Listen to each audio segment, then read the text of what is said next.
The 2021 film Moxie, adapted from Jennifer Matthews' young adult novel, is directed by SNL's powerhouse and Parks and Recreation's protagonist Amy Poehler. Given her significant merits in comedy, many critics were slightly disappointed that Moxie lacked humor. Mainly the satirical commentary Mean Girls had, a film made by Poehler's SNL co-star Tina Fey. Moxie and Mean Girls were often compared, especially when Poehler appeared in both films as characters that seemed to belong to different ends of the spectrum. In Mean Girls, Poehler acted as a mother who spoils and enables her evil daughter, Regina George. You guys need anything? Some snacks? A condom? Let me know. While in Moxie, Poehler was a mother with a colorful past that dwelled on the underground punk feminist scene known as the Riot Girl movement, who influenced her daughter in the 11th grade, Vivian, to start a feminist movement in their campus. When I was 16, all I cared about was smashing the patriarchy and burning it all down. Compared to Regina's mom in Mean Girls, Vivian's mom is more likely to exist in the real world. She is not a satirical caricature of sorts, but an attempt to accurately depict what a 90s riot girl could have been today. She's also human. I am your mother and I am also a person and I get lonely and it's nice when someone likes me. That is why I think Poehler, no matter how great of a comedian she was, toned down humor in Moxie. It doesn't want its message to get lost in sarcasm. For at its core, Moxie is genuinely intended for women from various walks of life. Moxie's strength mainly lies in its ingenuity and inclusivity. And if we'll pick one character where inclusivity was fully explored, not only in the aspect of ethnicity, but in terms of culture and the concept of feminism, that would be Lauren Chai's Claudia, Vivian's introverted Asian American best friend. In the initial parts of the film, an average viewer might find it hard to sympathize with Claudia, especially when she seems the most reluctant to show her support over the collectively formed Moxie, anonymously established, of course, by our protagonist Vivian. It is also easy to dismiss Claudia and categorize her under the token Asian friend trope. But that wasn't the case. She was a subversion of that said trope, for her character has turned out to serve a significant value in Moxie's plot.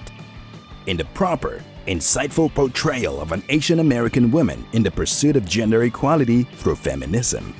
Claudia is probably Moxie's best character ever, but why is it easy to hate her if she's highly significant? From the start, Moxie highlighted Vivian and Claudia's friendship.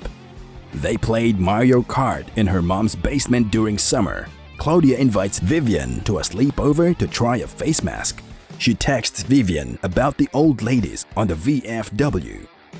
Later on, certain dialogue stressed that their friendship is falling apart, notably in the scene where the new rankings were announced. This scene marked that Vivian and Claudia's views seemed to branch in separate ways. It was further emphasized when Vivian's mom asked her if they still had a song from Wicked together, in which the answer was no, because Vivian now listens to Bikini Kill. And as mentioned earlier, one primary reason was her reluctance and modesty to show support to the Moxie movement. It could be dismissed easily as disapproval for the budding high school feminist movement, mainly when the other girls like Lucy, Kira, Amaya, and CJ explicitly expressed their support for the Moxie movement. Moxie showed how easy it is to be swayed away by vocal women like Lucy, but marginalized women who chose to be modest. Claudia, unlike Lucy, cannot contest literary classics that were written by rich white men for rich white men, like The Great Gatsby. We shouldn't forget that she is an introverted person.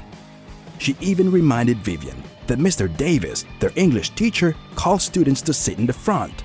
From the start, we should immediately know that the spotlight isn't for her. Public speaking isn't her strong suit. But that doesn't inherently mean she doesn't acknowledge how rotten Rockport High is. Even though she says later in the film that she sees a different way of combating patriarchy. We could derive a slice of insight from a quip he said early in the movie. 2 more years, and we will be safely tucked away in a lab at Berkeley. It simply means that she views high school as a transition to college, and her focus is on finishing it while protecting herself and Vivian on the side. Although it may sound individualistic at first, the depth of her views would be clear to us as Moxie progressed. Is to draw hearts and stars on your hands to show support. Yeah, I was gonna do it. Why? I just don't really see what doodling on our hands is gonna do. Her views on the Hearts and Stars protest might easily offend you at first, but it only shows how goal-oriented she is by taking a closer look. Her line of questioning helps the Moxie movement refine its focus and become more than sharp remarks and hollow hashtags. Claudia's character has also become a vehicle to deliver a sobering commentary to slacktivism. It implies that she would only support something that would get results, primarily because she was raised that way. She came from a strict family who wouldn't want their efforts to go to waste.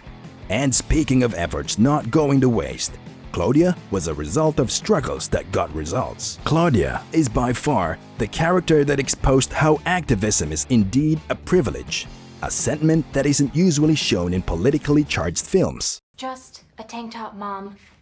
It's not a big deal.